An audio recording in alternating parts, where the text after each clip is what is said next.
Hello， 大家好。今日呢個視頻呢，主要係記錄我同老公第一次去香港嘅過程同體驗。搞錯了，再來。Hello， 大家好。今天這個視頻呢，主要是記錄我和老公第一次去香港的過程和體驗。我們倆都是第一回去香港，想見見不一樣的世面。雖然坐飛機可以直接到香港，但是考慮到時間與我們自己所制定的路線，最後選擇了先坐飛機到深圳，再從深圳公路口岸之一的羅湖口岸通關去香港。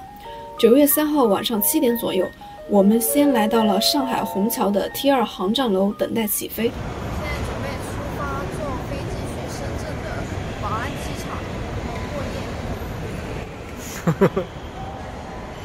買的2張飛機票一共花了880元，這個價格呢是包含了機件燃油費的。雖然便宜，但是買完點開手機看了一眼，才發現這趟南航晚間機票的準點率只有64%，不出意外的情況下，果然延誤了。原定晚上的8點40分起飛，最後拖到10點才飛。不過嘛，好在能飛就行。經過漫長的等待，並伴隨着夜空中的陣陣響雷，我們在9月4號的凌晨12點成功抵達深圳寶安機場。這深圳機場的空調真是超級冷，找了一個布藝小沙發，和老公半躺着休息到凌晨5點半。看看時間差不多了，就可以下樓去趕首班地鐵。從機場坐到羅湖口岸也就1小時吧，還是很近的。看到前面這個去香港的，那麼往裡面走，走到裡面以後呢，是不能再繼續拍攝了。那通關過程其實跟在地鐵過安檢差不多。我們走左邊的遊客通道，然後用港澳通行證在自動閘機上面刷2次，同時按2次大拇指就行了。通關後再走10幾米，可以看到香港的地鐵。這時候時間是早上的7點30分，接着坐東鐵線往金鐘方向，4站以後就到了我們要去的地方。大埔墟站下。對了，這裡注意啊，從港鐵羅湖站這個站點出發，地鐵費是很貴的。我們坐4站以後啊，下車，交通卡顯示扣了28.8塊港幣。因為以前往來香港最方便的就是羅湖鐵路，它又處於邊境禁區，所以這裡過境會默認多收一些鐵路補貼費去補貼其他的香港線路。那正常情況下，在香港坐4站地鐵，價格應該在8到17港幣左右。出站後打開導航，普通的百度地圖就行。走700米，我們來到了一座大埔綜合大廈，準備在這裡解決早餐。2樓有一家寧記點心，周潤發也來吃過很多回。和老公2人要了6件點心，花了88港幣。8點鐘的早高峰沒位置，早點攤阿姨看我們倆傻站着，帶我們轉了一圈，最後還是倆大爺起身讓座。因為來之前呢，在上海工商銀行特意換了港幣，我是直接拿着現金點餐，手指什麼阿姨就幫我拿什麼，全程普通話交流很順利。香港傳統點心和在上海我們吃過的茶餐廳區別倒是不大，味道都很鮮美，而且調味都偏甜的。這家寧記點心的雞爪處理得特別乾淨，豆腐肉卷和鮮肉燒賣吃着那叫一個醬香味足。除了腸粉，口感比想象中更軟糯，吃着有點膩，總體來說都很好吃。吃完就是幹正事了，也是我們來香港最重要的一件事。步行400米左右去匯豐銀行的大埔分行排隊等開門。8點40分我們排在第9個，開戶則是第1個。大埔這家我之前查過攻略啊，不用預約，而且只需要港澳通行證和過關小白條就可以輕鬆拿卡，15分鐘就絲滑下卡。對了，要改定位的話，記得提前連上匯豐銀行的 WiFi， 這樣發動態才會自動定位到香港。WiFi 是免費的。接着又步行900米來到中銀大埔安慈路分行，我們是提前1周預約的9點半，準時到。但中銀他們操作比不上匯豐啊，搞了1個小時，10點半左右才弄好。雖然2天後香港就會掛8級風球，但在9月4號的中午，天氣還是又熱又悶，最高氣溫33度。辦完事在銀行休息半小時後，才慢悠悠地走到地鐵太和站上車，準備坐地鐵東鐵線換乘荃灣線，車子開40分鐘左右就能到香港中環的商圈了。由于我们是当天去当天回，12点半才从中环开始逛，有点晚。晚上呢又要预计8点就要开始回，时间很赶，不能慢悠悠的逛大街，只能挑几个经典项目来打卡。第一个就是香港中环花园的山顶缆车，香港历史上最早开通的机动公交车项目，始于1880年代，全程呢是坐在绿皮车里的，不是挂在天上飞的那种。缆车一趟10分钟，全长1.3公里，坐在里面给我的感觉就是好晕哦，因为它倾斜的角度很大，会慢慢的从28米的平地斜着升到396米的山顶，反正我和老公都有明显的眩晕感。山顶缆车的价格单程62港币，往返88港币。我们买的是缆车往返加428摩天阁观景台的套餐，美团最近特价109元一人。到了缆车终点，才发现是进入到一家很大的专供游客的商场，香港的杜丽莎夫人蜡像馆就在这里。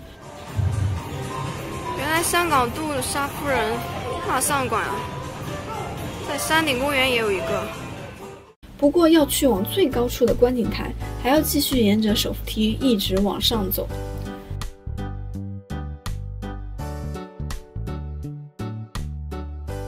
现在通过自动门来到摩天阁，这个360度俯瞰香港高楼的地方，风景不错，整个香港的全景都可以在这里尽收眼底。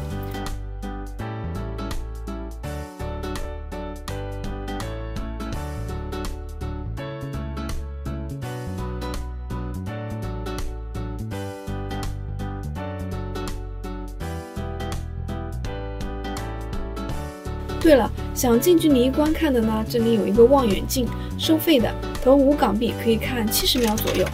我觉得它的望远镜比上海之巅的好，上海之巅那个花了10块钱看了个寂寞，里面的电子元件飘来飘去，啥都没看见。快速在观景台打卡完毕，需要下楼再次找到缆车入口，坐上去再原路倒车返回。折腾完，时间已经来到下午的3点。老实说，昨晚熬了一整晚的夜，就睡了1个半小时，困得在缆车上差点睡着，但努了努精神和老公准备一路沿着荷里活街慢慢走到中环街市商场。香港的步行街道走着还挺蜿蜒曲折的，到处都是坡，不是上坡就是下坡，挺像山城重庆。我老公实在没什么力气走全程处于体力不支的状态。毕竟他在上海长大，上海都是平地，而且上班族也没空锻炼，我就还好了。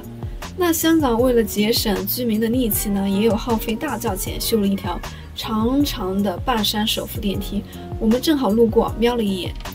在手扶电梯右下角的手打柠檬茶旁边，有一家百家超级市场，这里呢可以找到卖16港币2瓶的功能饮料，均价8元1瓶。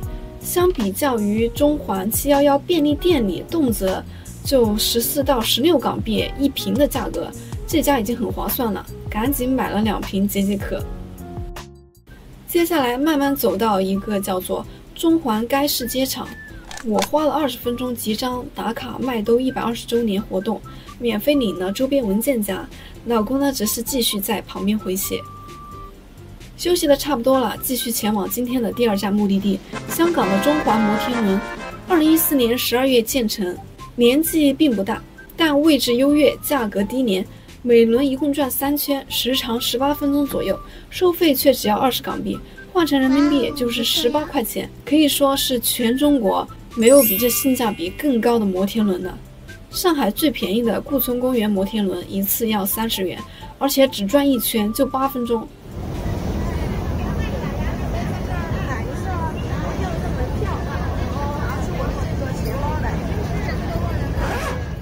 不过这里注意的是，我们周3去也要排队20分钟，要是节假日的话，应该就要1小时了。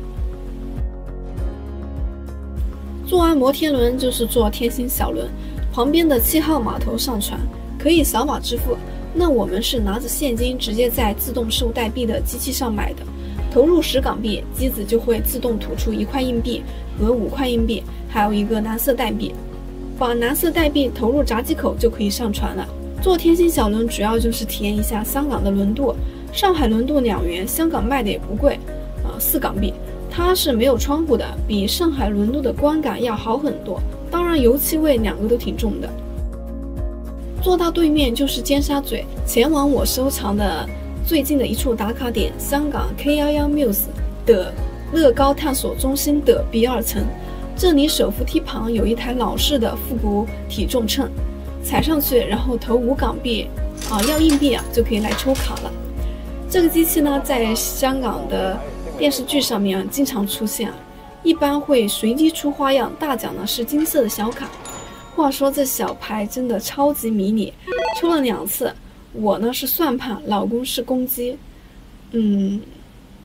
刷支付宝的就是那个紫色的，普通的就是这个颜色。下午6点，终于把我收藏的景点和好玩的地方全部打卡完毕。毕竟我们时间有限，只花6-7个小时就能顺利逛完，已经是最完美的体验了。肚子饿得咕咕直叫，坐地铁来到最后一站油麻地吃饭。下地铁站以后，走几步路就可以看到这家面包店，小店人多到爆，挤进去先买一份我馋了很久的布丁面包。去得太晚，只剩4个，我买了2个，花了30港币。布丁面包我第一次了解还是看吃子的吃播，他总是跑到香港吃甜点，于是我也就被种草，想着来香港一定要买一个来尝尝。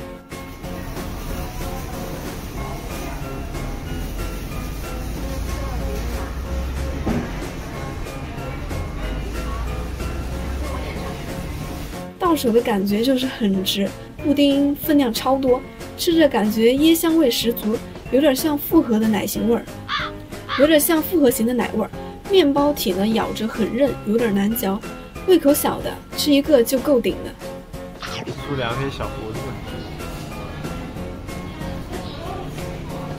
接着不远处再走200米到生仔记，这家在香港属于平价的面食店。一碗牛腩竹升面只要35港币，我老公点了招牌云吞和牛腩面，2碗面一共69港币。面条口感很咯吱，可以尝出压竹升的手法很专业。牛腩炖得很软糯，好吃，就是面条的分量我觉得有点少。好了，吃饱喝足，结束了和老公首次香港1日游。晚上8点半坐东铁线原路返回罗湖口岸。晚上9点去到深圳订的宾馆休息，准备疯狂补觉，第2天要去世界之窗了。好啦，今天就带大家看到这里。如果你喜欢我的视频的话，别忘了点赞、收藏、转发、关注哦。拜拜，下次再见。